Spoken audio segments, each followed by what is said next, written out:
Hey, it's Lee Giles from Easy Peasy Element Homeschool. I'm here to tell you another little story. I'm trying to tell one tonight. In the last story, I talked about our just the Lord fixing our washing machine and computer and things. Um, but this was back before uh, we learned to pray for things like that. Um, but the Lord still took care of it.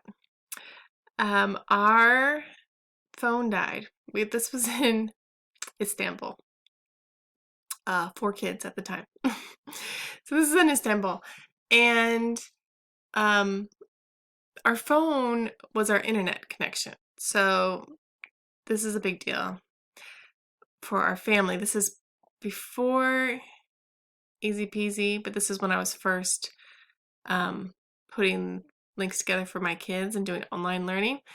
So not only it was like our kids' school stuff, a lot of it, some of it, and it's also our only connection to the outside world. We couldn't talk to anybody. We were cut off from the world without the internet. Anyway, it's a big deal. You can understand the internet's a big deal. Well, the internet company is a government company.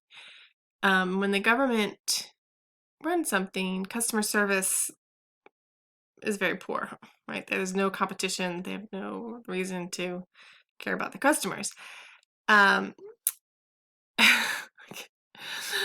um, Once I wrote, our electric bill was double once, and I didn't know why, and I wrote, like, on the electric company website, which is to the government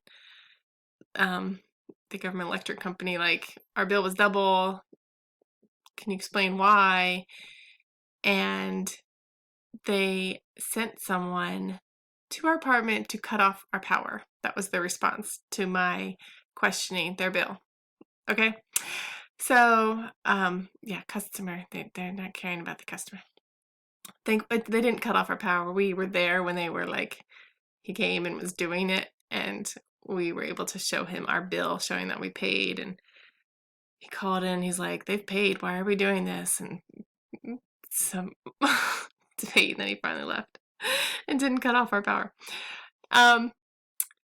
But so the phone doesn't work, and to get it fixed meant my husband going to the building and like spending half a day waiting in lines to try and talk to someone, to get on a list, to get someone to come to our apartment to fix it at some point. So it wasn't going to be an easy thing. My husband's like, I don't want to spend half a day working on this. I have other stuff that's more important. We'll do it later. Another day. I don't want to do it today. So he goes out, and there's a knock at the door. And I open it, and it's the phone repairman. And I'm like, why are you here? And it was, if you could understand how funny this was, I'm just like, why are you here? And he's like, is your phone broken? This is all in Turkish. Is your phone broken? I'm like, yes. And he's just like, and that's why I'm here. Like, why else? Why wouldn't I be here? And so I let him in, and I keep asking. I asked him like 5 different times, like, why are you here? How did you get here? Like, why did you come to our house? And I couldn't get him to like, I couldn't explain. And he had no idea what my problem was. I just, how are you here? Why did you come? Like, um, anyway, he came. I don't think he was an angel. He really smelled like cigarettes. But he fixed her phone, and he told me why it got broken so it wouldn't happen again. I cleaned with water around the cord, apparently. Too much mopping. And he fixed it, and he was really nice.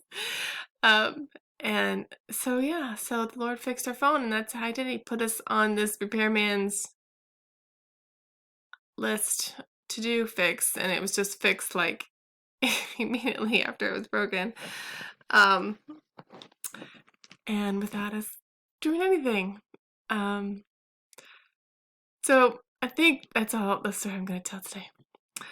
Hope everyone's rejoicing, giving thanks, remembering who God is. He is love. He's always loving you. Um, so it doesn't matter if you noticed the miracles he was doing today, or if you just noticed things that seem bad today. It doesn't change that he is love and he's loving you. He can't not, because he is love, and he can't not be himself. He can't not be faithful. He cannot be true. He's unchanging forever and ever. Amen. All right. I'll see you tomorrow with another story.